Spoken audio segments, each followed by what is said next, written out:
Kawasaki 250E. Puro kalawang yung tangke. Linisan natin.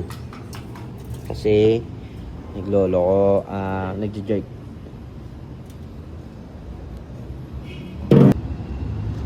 Nakuha natin kalawang. Fuel pump. Linis natin muna. Tapos check natin kung pupugak pa. 250cc yan. Kawasaki.